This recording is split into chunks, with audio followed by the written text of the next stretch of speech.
আমার বক্তব্যের শুরুতে সেই মহান রব্বুল আলামিনের দরবারে শুকরিয়া জ্ঞাপন করতেছি।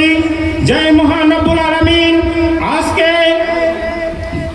এই বিশাল প্যান্ডেলে আপনাদের সামনে কিছু কথা বলার তৌফিক দিয়েছেন। দরুদ পেশ করি জনাব মুহাম্মদ রাসূলুল্লাহ সাল্লাল্লাহু আলাইহি ওয়াসাল্লামের প্রতি, স্মরণ করছি সব শহীদ ভাইদের কথা যারা এই দিন কায়েম করতে গিয়ে নিজের জীবনকে বিলীন করে দিয়েছেন। প্রিয় উপস্থিতি, আজকে শাপলাপুরের আনাচে কানাচে প্রমাণ করে দিচ্ছেন এই শাপলাপুরের মাটি জামাত ইসলামের ঘাঁটি, এই শাপলাপুরের মাটি দাড়িপাল্লার ঘাঁটি, এই শাপলাপুরের মাটি হামিদ ভাইয়ের ঘাঁটি। এর কোনো বিকল্প নয়। এটা আমাদের শাপলাপুরের জনসাধারণ প্রমাণ করে দিয়েছেন আজকে এই জনসভার মাধ্যমে। প্রিয় উপস্থিতি, আমরা যারা আমাদের প্রতিপক্ষ আছে তাদেরকে সতর্ক করে বলতে চাই, এই এলাকার মানুষ হচ্ছে ইসলাম প্রিয় মানুষ, জামাত প্রিয় মানুষ। তারা জামাত ইসলামী ছাড়া কাউকে সমর্থন করে না এবং করে নাই এবং করবেও না। এবং আগামী সংসদ নির্বাচনে এই এলাকা থেকে বিপুল ভোটে বিজয় করে যারা ডক্টর এইচ.এম. হাবিবুর রহমান আজাদকে আমরা বিজয় মালা পড়িয়ে আগামী সংসদে পাঠাবো ইনশাআল্লাহ। এই কথা বলে আমি আমার সংক্ষিপ্ত কথা এখানে শেষ করলাম। আসসালামু আলাইকুম ওয়া রাহমাতুল্লাহ। সভাপতি বাংলাদেশ জামাত ইসলামী ইউনিয়ন ভারতের সুযোগ্য আমির হযরত মাওলানা এনামুল হক সাহেব আমাদের মাঝে প্রধান অতিথি হিসেবে উপস্থিত হবেন। বাংলাদেশ জামাত ইসলামীর কেন্দ্রীয় অ্যাসিস্ট্যান্ট সেক্রেটারি জেনারেল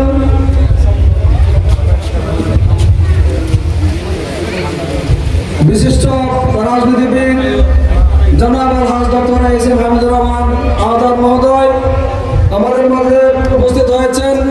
জেলা উপজেলা এবং ইউনিয়ন নেতৃবৃন্দ, উপস্থিত শাপলাপুর ইউনিয়নের আপামর জনসাধারণ, আসসালামু আলাইকুম ওয়া রাহমাতুল্লাহি ওয়া বারাকাতুহু।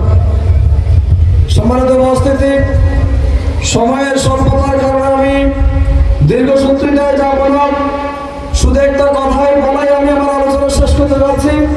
সেটা হচ্ছে আপনারা জানেন দীর্ঘ 17টি বছর আমরা সহ আপনারা পুরো বাংলাদেশটাকে কারাগারে পরিণত করেছিল আওয়ামী স্বৈরাচাররা।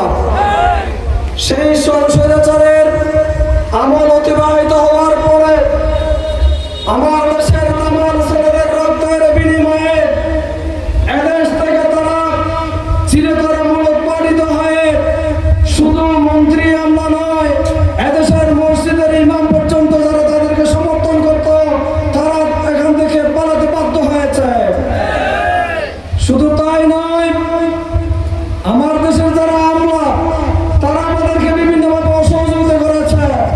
আল্লাহর রহমতে আপনাদের আন্তরিক দোয়া এবং সহযোগিতায় সমগ্র বাংলাদেশের মানুষ ইসলামের পক্ষে গণজোয়ার উত্তালিত হয়েছে। ইতিমধ্যে ডাকসু, জাকসু, রাকসু, সাকসু সহ বাংলাদেশের নামে দামে বড় বড় বিশ্ববিদ্যালয়গুলোর সংসদ নির্বাচনে প্রমাণ হয়েছে এদেশের জন্য অনিবার্য সত্য হচ্ছে একমাত্র ইসলাম। আমি আমার এলাকাবাসীকে অনুরোধ জানাবো, এই গণজোয়ারে আপনাদের সমর্থন যেভাবে আগে হামিদ ভাই পেয়ে এমপি হিসেবে দায়িত্ব পালন করেছিলেন, মাত্র 2 বছর দায়িত্ব পালন করে আমাদের আপামর জনসাধারণের অন্তরের মনে করে স্থান গ্রহণ করেছেন। আগামীবারে আপনারা জানেন উনি জাতীয় নীতি নির্ধারণী নেতৃবৃন্দের একজন। উনি যদি সংসদ সদস্য নির্বাচিত হয়, আমরা জানি বাংলাদেশ জামাত ইসলামী সরকার কায়েম করলে শুধু উনি মন্ত্রী নয়, প্রভাবশালী একজন মন্ত্রী হবেন ইনশাআল্লাহ। আমি আগামীর এই সংসদ নির্বাচনে সবাইকে দাঁড়িপাল্লার পক্ষে গণজোয়ার তৈরি করে ভোট কেন্দ্রে ভোট দেওয়ার এবং মা বোনদেরকে একত্রিত করে আমাদের পক্ষে গণজোয়ার অংশগ্রহণ করার যত আহ্বান জানিয়ে আমি আমার সংক্ষিপ্ত বক্তব্য শেষ করতেছি। ওমা তৌফিক ইল্লা বিল্লাহ। আসসালামু আলাইকুম ওয়া রাহমাতুল্লাহ।